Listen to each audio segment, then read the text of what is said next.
I woke up early in the morning, feeling excited for the day ahead. My parents had gone on a week-long vacation, leaving me home alone for the first time. I had planned to spend the entire day playing video games, watching movies, and indulging in my favorite snacks. As the day progressed, I found myself getting bored. I had exhausted all my entertainment options and was left with nothing to do. Suddenly, I heard a strange noise coming from upstairs. At first, I dismissed it as the wind or a passing car, but the noise persisted. My heart started racing, and I felt a sense of panic creeping in. I decided to investigate the noise and headed upstairs. As I reached the landing, the noise stopped, and the house fell silent. I stood there frozen, unsure of what to do next. Suddenly, I heard a loud bang, and I realized that something had fallen in one of the rooms. I cautiously approached the room, and as I pushed open the door, I was hit with a wave of cold air. The room was empty, but the window was wide open, and the curtains were flapping in the wind. My heart was pounding in my chest as I realized that someone had broken into the house. I quickly ran back downstairs and locked all the doors and windows. I tried calling my parents, but the phone line was dead. I was completely alone and terrified. As the night drew in, I heard more strange noises and saw shadows moving outside. I knew that I had to be brave and protect myself. I found a baseball bat in the closet and held it tightly, waiting for whoever was outside to make a move. The night felt never-ending, and I was constantly on edge. But, as the sun began to rise, the noises stopped, and the house fell silent once again. My parents returned later that day, and I was relieved to see them. I told them everything that had happened, and we called the police. The whole experience left me shaken, and I realized that being home alone can be terrifying. But I also learned that I was capable of being brave and protecting myself when needed. The next day, I couldn't shake the feeling of unease. My parents were back, but the thought that someone had broken into our home while I was alone still lingered in my mind. I spent the day trying to distract myself, but every time I heard a creak or a bump, my heart would skip a beat. That night, I made sure to lock all the doors and windows and set the alarm. I even placed a chair under the doorknob of my bedroom, just in case. I tried to fall asleep, but the memories of the previous night kept flashing before my eyes. Suddenly, I heard a faint tapping sound. At first, I thought it was just my imagination, but the tapping persisted. I sat up in bed, listening intently. The tapping grew louder, and I could hear what sounded like footsteps outside my bedroom. My heart was pounding in my chest as I grabbed the baseball bat and held it tightly. I tiptoed towards the door, trying to make as little noise as possible. I peered through the peephole and saw a shadowy figure standing outside.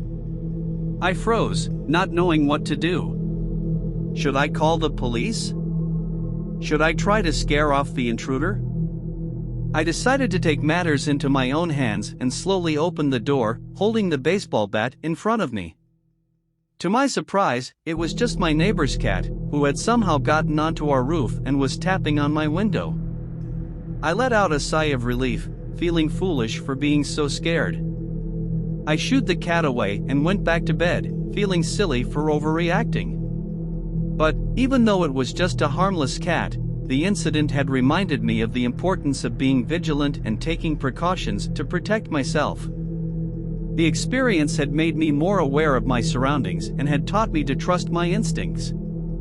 In the end, I was grateful for the scare, as it had helped me become a more responsible and prepared person. And although the thought of being home alone still gave me shivers, I knew that I was ready to handle whatever came my way. As I lay back down in bed, I tried to calm my racing heart. But, just as I closed my eyes, I heard another sound. It was a scratching noise, coming from the closet. I hesitated, not wanting to investigate, but I knew I couldn't ignore it. I slowly got out of bed and approached the closet. As I reached for the handle, the scratching grew louder, and I could hear something moving around inside. My hand shook as I opened the closet door. Inside, I saw a pair of glowing eyes staring back at me. I screamed and stumbled backwards, falling onto the floor. The creature emerged from the closet, and I saw that it was a large, black cat. But, as the cat walked towards me, I noticed something strange. Its fur was matted and greasy, and it had a sinister look in its eyes. I realized that this wasn't just any cat, it was something else entirely. As the cat advanced towards me, I scrambled to my feet and grabbed the baseball bat. I swung it at the cat, but it was too quick, and it leaped out of the way.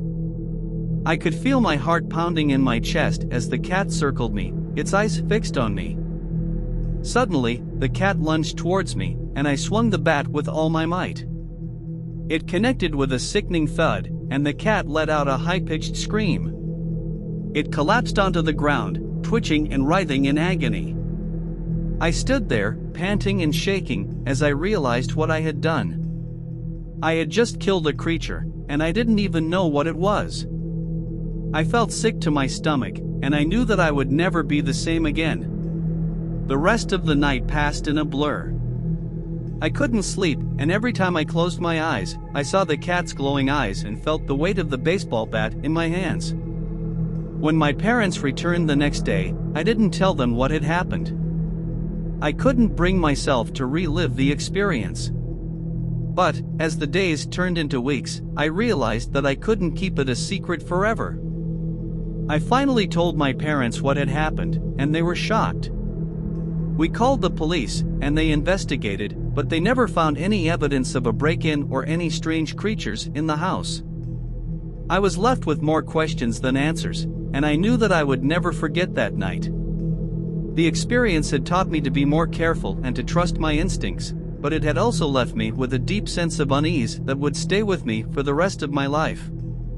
In the weeks that followed, strange things started happening around the house. I would hear scratching and tapping sounds late at night, and sometimes, I would wake up to find scratches on my bedroom door. I tried to dismiss it as my imagination, but the fear wouldn't go away. One night, as I was lying in bed, I felt something brush against my foot.